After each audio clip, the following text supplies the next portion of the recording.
Friends, మీ దగ్గర కోట్ల రూపాయల డబ్బులుండి ఏం చెయ్యాలో తెలియక కష్టాలు పడుతున్నారా? బీరువా నిండా డబ్బులు కుక్కేసిన అయ్యో ఇంకా 10-15 బస్తాల నిండా డబ్బులు అలాగే ఉండిపోయాయి అని బాధపడుతున్నారా? ఈ డబ్బులకి ట్యాక్స్ ఎంత కట్టాలని ఆలోచిస్తున్నారా? ఇంత దారుణమైన కష్టాలు పడే సబ్స్క్రైబర్స్ మనకున్నారంటే నేను నమ్మలేండి. ఇన్ కేసు ఎవరైనా నిజంగా ఉన్నా నేను నమ్మలేను. ఓకే ఇప్పుడు ఈ బాగా డబ్బున్న వాళ్ళని గమనించండి. ఖచ్చితంగా ప్రతి ఒక్కరు ఫామ్ హౌస్లు కట్టుకొని ఉంటారు. డబ్బులు బాగా ఎక్కువైపోయిన వాళ్ళైతే ఊరికి ఒక ఫామ్ హౌస్ కట్టిపెట్టి ఉంటారు. ఎప్పుడు డౌట్ రాలేదా ఈ డబ్బున్న వాళ్ళందరికీ ఫామ్ హౌస్ పిచ్చి ఎందుకు ఉంటుందని? ఏముంది, బాగా డబ్బులు సంపాదించారు, అప్పుడు పోయి చిల్ అవుదామని కట్టుంటావు అనుకుంటున్నారా? గుడ్డేం కాదు. ఈ బాగా డబ్బున్న వాళ్ళు ఆ ఫామ్ హౌస్లు కట్టించేది ట్యాక్స్ నుంచి తప్పించుకోవడానికి. ఏదో కొంచెం డబ్బున్న వాళ్ళు అయితే చిన్నది కట్టుకొని ఉంటారు. కానీ ఇందాక చెప్పిన కట్టల బ్యాచ్ అయితే దీనికోసం. అయితే దానికి సంబంధం ఏంటో అంటే, ఇందాక చెప్పినట్టే మీ దగ్గర 10-15 బస్తాలు డబ్బులు ఉన్నాయి. ఊరికే అనుకోండి, పోయేదేం లేదు కదా. మీకున్న మల్టీనేషనల్ కంపెనీస్ లో నుంచి అన్ని బస్తాలు డబ్బులు వచ్చాయి. ఇప్పుడు ఆ బస్తాలన్నీ తీసుకుపోయి బ్యాంక్ లో డబ్బులన్నీ వేసేసి, తమ్ముడు ఈ పక్కనే అవుట్స్కట్స్ లో నాకు ఒక ఫామ్ హౌస్ ఉంది, చుట్టూ పెద్ద పొలం కూడా ఉంది, పొలంలో నుంచి డబ్బులు వచ్చాయి నాకు, ఆ డబ్బులు నేను బ్యాంకులో వేసుకుంటున్నాను, నీకు రూపాయి కూడా నేను ట్యాక్స్ కట్టినా అని చెప్పొచ్చు. ఎందుకంటే అందరికి తెలిసిందే అగ్రికల్చర్ నుంచి వచ్చిన డబ్బులు కదా, దాని మీద ట్యాక్స్ పడదు. ఆ డబ్బులు తోటల గిట్టలు పెట్టినా ఇంకేమైనా బిజినెస్ చేసినా అందులో నుంచి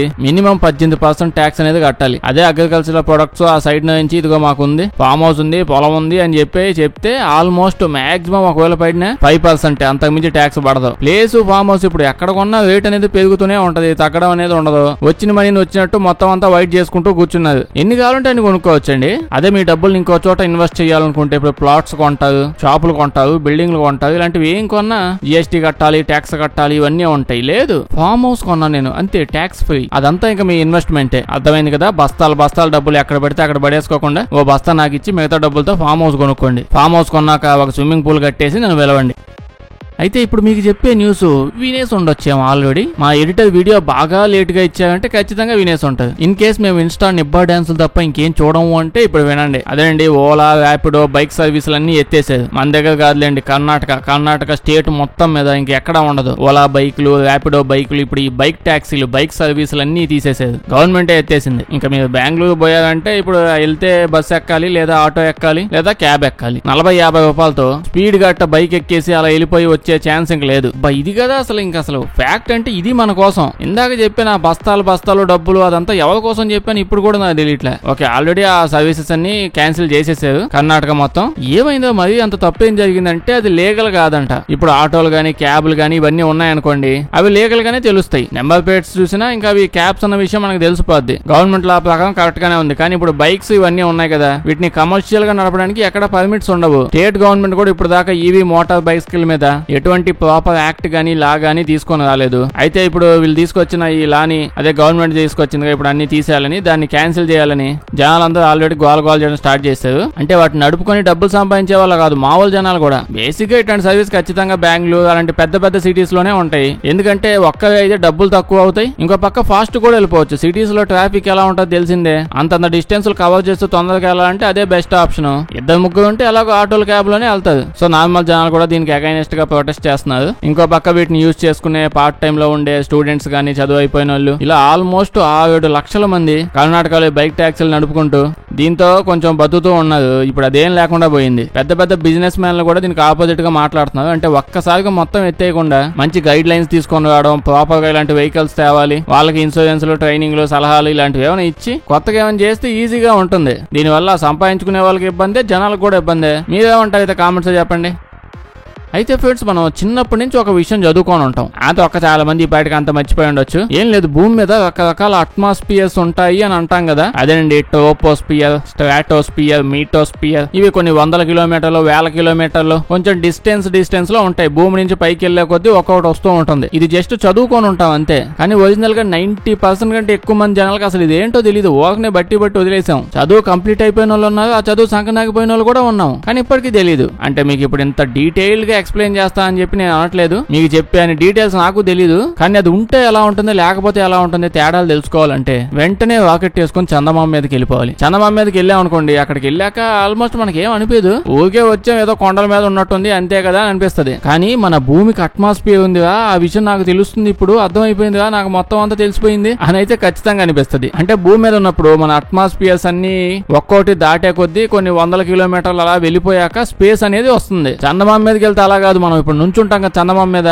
డైరెక్ట్ మనం ఎక్కడ నుంచున్నావో ఆ నేల నుంచే ఇంకా స్పేస్ స్టార్ట్ అయిపోద్ది. అట్మాస్ఫియర్ ఉండదు అక్కడ, నుంచిన ప్లేస్ నుంచే స్పేస్ చిమ్మ చీకటి, అసలు ఇంకేం ఉండదు అక్కడ. ఇప్పుడు మిడ్ నైట్ మనం మేడ మీద నుంచొని పైకి చూసాం అనుకోండి, అబ్బా స్పేస్ ఆ మూల దూరంగా ఉందిగా, ఆ పైన ఎంత చీకటి ఉంటుందా అని అనుకుంటాం కదా. అలా చందమామ మీద నుంచుంటే స్పేస్ నా పక్కనే ఉందా అని అనిపిస్తుంది. స్పేస్ లో ఉన్న ఎగ్జాక్ట్ చిమ్మ చీకటి చందమామ మీద నుంచున్నప్పుడే ఉంటుంది. ఇలా భూమి మీదే ఉంది, తెలిసిపోద్ది ఆ విషయం మనకి. ఇన్ కేసు మీరు నిజంగానే చందమామ మీదకి వెళ్ళారే అనుకోండి, నన్ను తీసుకుపోకుండా ఒక్క వెళ్తే ఫిట్స్ వచ్చి పోతుంది, అది నా శాపం. ఒకవేళ ఏం కాకపోతే వెళ్ళినప్పుడు గమనించండి, అంటే భూమిని చూడండి. మన భూమి మనం ఎక్స్పెక్ట్ చేయలేనంత అద్భుతంగా కనిపించింది. భూమి మీద నుంచి చందమామ చూస్తే ఓకే ఒక రౌండ్ దూరంగా చిన్నది ఉంది అని అనిపిస్తుంది, కానీ భూమి మనకి చందమామ మీద నుంచి దానికంటే 13 రెట్లంత పెద్దది, చందమామ కంటే అంత పెద్దది కనిపించింది. మూవీస్ లో చూపించినట్టు ఫుల్ గా దగ్గరగా అద్భుతంగా చూపిస్తారు పెద్ద పెద్దగా, అలా మూవీ చూసినట్టు పెద్దగా ఉంటది. తెలిసిందే చందమామ కంటే భూమి బాగా పెద్దది కాబట్టి అని. ఓకే ఇప్పుడు అర్థమైంది కదా, నిజంగానే అర్థమైందా చెప్పండి నిజం. ఫ్రెండ్స్ అది 15వ శతాబ్దం. ఆ టైంలో పర్షియన్స్ గుర్రాలు వేసుకుని యుద్ధానికి వెళ్తూ ఉన్నారు. అయితే మామూలుగా గుర్రం వేసుకుని ఎటో పోతూ ఉంటే పెద్ద ప్రాబ్లం ఉండదు, పడిపోవడం అది ఇది ఉండదు, అలవాటే కాబట్టి. కానీ యుద్ధం చేసేటప్పుడు అలా కాదు, అటు ఇటు పైకి కిందకి ఊగుతా ఉంటారు. సో చాలా సింపుల్ గా కింద పడిపోతాం. దీనికోసం వీళ్ళు ఇప్పుడు ఏం చెయ్యాలని ఆలోచించి, షూ ఉంటది కదా మామూలుగా షూ వేసుకుని వెళ్తారు, ఆ షూ వెనక నుంచి చిన్న హీల్ లాంటి పార్ట్ ని ఎక్స్ట్రాగా యాడ్ చేసి, ఆల్రెడీ గుర్రానికి లెదర్ దేవన్న కట్టు ఉంటారు కదా దాంతో కనెక్ట్ చేసేసి గ్రిప్ లాగా ఉంచుకొని యుద్ధానికి వెళ్లేవాళ్ళు. అది కింద పడిపోకుండా హెల్ప్ చేసేది. సో ఈ ప్రపంచంలో మొట్టమొదటిసారి హై హీల్స్ ని అప్పుడే వాడేది. పర్షియా వాళ్ళు ఎవడన్నా వచ్చి గుండు మీద కొట్టగానే కింద పడిపోతున్నారా, కాలికి గ్రిప్ గా ఉండిద్దని పెట్టుకున్నది. దాన్ని బట్టి వాళ్ళు మొదటిసారి హై హీల్స్ వాడింది అబ్బాయిలు, అమ్మాయిలు కాదు. అట్టంటప్పుడు ఈ అమ్మాయిలు ఎలా తగులుకున్నారా హై హీల్స్ కంటే, అయితే చెప్పాను కదా ఇలా హై హీల్స్ వేసుకుని అబ్బాయిలు యుద్ధానికి వెళ్ళారని. అలా ఏళ్లు గడుస్తూ పోయాయి. 16వ శతాబ్దం వచ్చేసింది. 16th సెంచరీ రాగానే పర్షియా వాళ్ళ రాజులు ఇంకొంతమంది అందరు కలిసి యూరోప్ పోదాం, యూరోప్ ట్రిప్ వేద్దాం అంటే వాళ్ళ ఎంబసీ అక్కడ ఉన్న వాళ్ళందరినీ కలవడానికి ఏదో పని మీద వెళ్ళలేదు. అయితే ఆ టైంలో యూరోప్ కింగ్ అక్కడికి వచ్చిన వాళ్ళు అందరూ వాళ్ళని చూసి, అంటే మనం ఇన్ని రోజులు రతుకులు షూస్ వేసుకొని తిరిగాం, ఇదేంటి ఎంత అద్భుతంగా ఉంది, ఇదేదో కొత్త మోడల్ లా ఉంది అని భలే నచ్చేసింది. లిటరలీ యూరోప్ లో ఉండే కింగ్స్ ఆ జనాలు ఏమనుకున్నారు, షూ ఉంది దానికి హై హీల్ ఉంది కదా, ఆ హై హీల్స్ ఉన్న షూ లో నాకు మగతనం కనిపిస్తుంది, ఒరిజినల్ గా అదే అనుకున్నారు. అంటే అందులో ఒక మ్యాస్కులానిటీ ఉంది, మగాడి గుర్తింపు అందులోనే ఉంది, ఆ మగతనం నాకు కూడా కావాలని చెప్పి యూరోప్ లో ఉన్న పెద్ద పెద్దోళ్ళు హై క్లాస్ బాగా బలిసిన వాళ్ళు అలా అందరూ వాడడం మొదలు పెట్టారు. ఇప్పటికి కూడా ఇంకా అక్కడ యూరోప్ లో కూడా అబ్బాయిలే, అమ్మాయిలకి ఇంకా హీల్స్ కి సంబంధం లేదు, అబ్బాయిలే హై క్లాస్ అబ్బాయిలంతా హై హీల్స్ వేసుకొని తిరగడం స్టార్ట్ చేశారు. దాని మీద రకరకాల డిజైన్ వేయడం కూడా స్టార్ట్ చేశారు. అప్పట్లో ఫ్రాన్స్ కింగ్ అయితే ఆ పర్షియా వాళ్ళ హై హీల్స్ చూసి అందరూ కాపీ కొట్టేశారు, నాకు అర్థమైంది. కానీ ఒక్క విషయం గుర్తు పెట్టుకోండి, పింక్ కలర్, ఈ పింక్ కలర్ రెడ్ కలర్ ఉన్న హై హీల్స్ మాత్రం హై లెవెల్స్ లో ఉన్న అబ్బాయిలే వేసుకోవాలి. మిగతా వాళ్ళు చుట్టుపక్కల మామూలుగా ఉండేవాళ్ళు ఎవరు పెడితే వాళ్ళు ఆ పింక్ కలర్ హీల్స్ వేసుకోకూడదు. ఓన్లీ నేను నా అంత మగతనం ఉన్న మిగతా వాళ్ళు వాళ్ళే పింక్ కలర్ హై హీల్స్ వేసుకోవాలి అని కొత్త రూల్ కూడా తీసుకొని వచ్చాడు. అయితే ఈ పింక్ కలర్ హై హీల్స్ వేసుకున్నప్పుడు ఖచ్చితంగా వాళ్ళవి అద్భుతమైన కోట్స్ ఉంటాయిగా, పొడవాటి నైటీలు నైట్ డ్రెస్సులు ఉన్నట్టు ఉంటాయి. ఆ నైటీ వేసుకున్నప్పుడే అబ్బాయిలు పింక్ కలర్ హై హీల్స్ వేసుకోవాలి. యూరోప్ వాళ్ళు, ఆ బ్రిటిష్ వాళ్ళు, అదే ఇంగ్లాండ్ వాళ్ళు వాళ్ళందరూ ఇలా అనుకున్నారు. స్టిల్ ఇప్పుడు కూడా ఓన్లీ అబ్బాయిలు, అమ్మాయిలు ఇంకా వాడట్లేదు, కేవలం మగతనం ఉన్న ఇంగ్లాండ్ వాళ్ళు. మరి ఎప్పుడు వస్తారా అమ్మాయిలు, ఎప్పుడు వాడతారు ఈ జిగేలు పింక్ కలర్ చూడలేకపోతున్నావు అని అనుకుంటున్నారా? 17-18వ శతాబ్దం అప్పుడప్పుడే వస్తూ ఉన్నప్పుడు అమ్మాయిలు నెమ్మదిగా వాడడం మొదలు పెట్టారు. ఎందుకని, అమ్మాయిలు కూడా వాళ్ళలో ఉన్న మ్యాస్క్యులానిటీ మగతనాన్ని చూపించడానికి. అంటే అప్పుడప్పుడే యూరోప్ చుట్టుపక్కల అన్ని చోట్ల ఇంకా అమ్మాయిలు దేనికి తక్కువ కాదు, మాకు ఈక్వల్ గా ఉండాలి, ఇలాంటి రైట్స్ వీటి కోసం నెమ్మదిగా స్టార్ట్ అవుతుంది టైము. సో మాలో మ్యాస్క్యులానిటీ ఉంది అని చెప్పి నిరూపించుకోవడానికి సింబాలిక్ గా హై క్లాస్ లో ఉండే అమ్మాయిలు ఈ హై హీల్స్ వాడడం మొదలు పెట్టారు. ఇలా డేస్ గడిచే కొద్దీ ఏమైంది, అమ్మాయిల హై హీల్స్ ఆ హీల్ సైజు పెరగతా పోయింది, అబ్బాయిల హీల్ సైజు తగ్గుతూ పోయింది. ఓవరాల్ గా చూస్తే అబ్బాయిలకి ఇంకా హై హీల్ ఉంది కదా, దాని అవసరం లేకుండా పోయింది. కానీ అమ్మాయిలకి వాళ్ళ హై హీల్స్ వాళ్ళకి అవసరం లేదనుకోండి, కానీ సడన్ గా ఫ్యాషన్ ఇండస్ట్రీ అని కొత్తగా వచ్చేసింది, అది డెవలప్ అవడం స్టార్ట్ అయింది, అందరు కలిసి ఇంకా హీల్స్ మీద పడ్డారు. ఇప్పుడు ఆ హీల్ చూస్తే కొంతమంది అయితే వాళ్ళ లెంత్ హీల్ చూస్తే నా కాలు నొప్పులు వస్తాయి, అసలు ఆ కాలు అందులో పెట్టి ఎలా నడవగలుగుతారు, ఏంది అలా ఉంది అది, ఒక రోజంతా తీసుకుంటే నైట్ కొబ్బరి నూనె రాసుకుని మసాజ్ చేసుకోవాల్సి వస్తుంది. అమ్మాయిలు ఏమైనా ఉంటే చెప్పండి, అంత హీల్స్ వేసుకొని తిరగలుగుతున్నారు అసలు.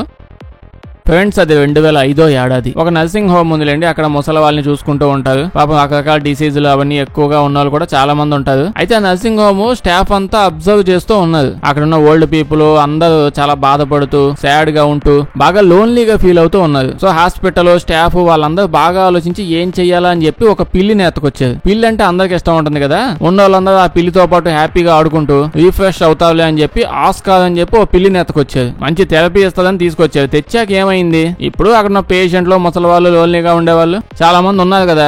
ఈ ఆస్కాల్ పిల్లి వాళ్ళకంటే దారుణం. వాళ్ళైనా అప్పుడప్పుడు అడపా అటు ఇటు ఎవరో ఒకరితో మాట్లాడుతుంటది. ఈ పిల్లి అసలు ఎవరితో మాట్లాడదు, ఎవరి దగ్గరికి పోదు. ఆస్కాల్ లెవెల్ యాక్టింగ్ చేసిద్ది. ఎవరైనా దాని దగ్గరికి వచ్చి మాట్లాడదాం, ఆడుకుందాం ట్రై చేస్తే రక్కేస్తుంది. ఎవరి దగ్గరికి వెళ్ళట్లా. ఇంకా హాస్పిటల్ వాళ్ళకి ఏం అర్థం కావట్లేదు. ఇప్పుడు వీళ్ళని కాదు, ఈ పిల్లిని కూడా లోన్లీనెస్ నుంచి తగ్గించడానికి ఇంకేమన్నా తేవాలేమో అని చెప్పి అనుకుంటూ ఉన్న టయానికి ఒక రోజు ఏమైందంటే ఆ పిల్లి అక్కడ ఉన్న ఒక అతని దగ్గరికి వెళ్ళింది.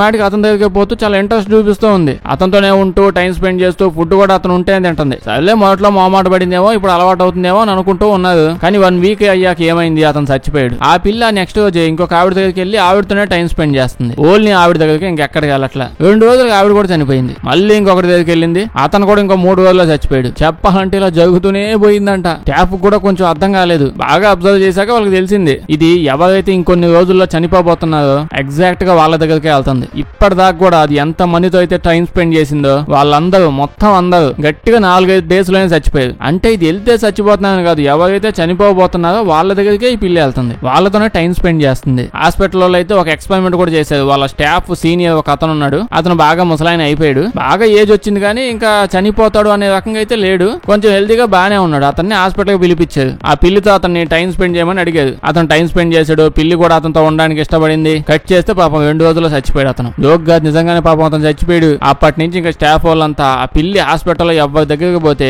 వెంటనే వాళ్ళ ఫ్యామిలీ వాళ్ళకి ఇన్ఫార్మ్ చేస్తారు. ఇదిగోండి గట్టిగా మినిమం 2 రోజులు, మాక్సిమం 4 రోజులు ఆస్తి పంపకాలు, ఫ్యామిలీ గొడవలు ఏమైనా ఉంటే ముందే సర్దుబాటు చేసేసుకోండి అని చెప్పడం మొదలు పెట్టారు. ఇలాంటివన్నీ వింటే ఇంకా ఉన్న మిస్టరీ థింగ్స్ అన్నిటిని నమ్మేయాల్సి వస్తుంది.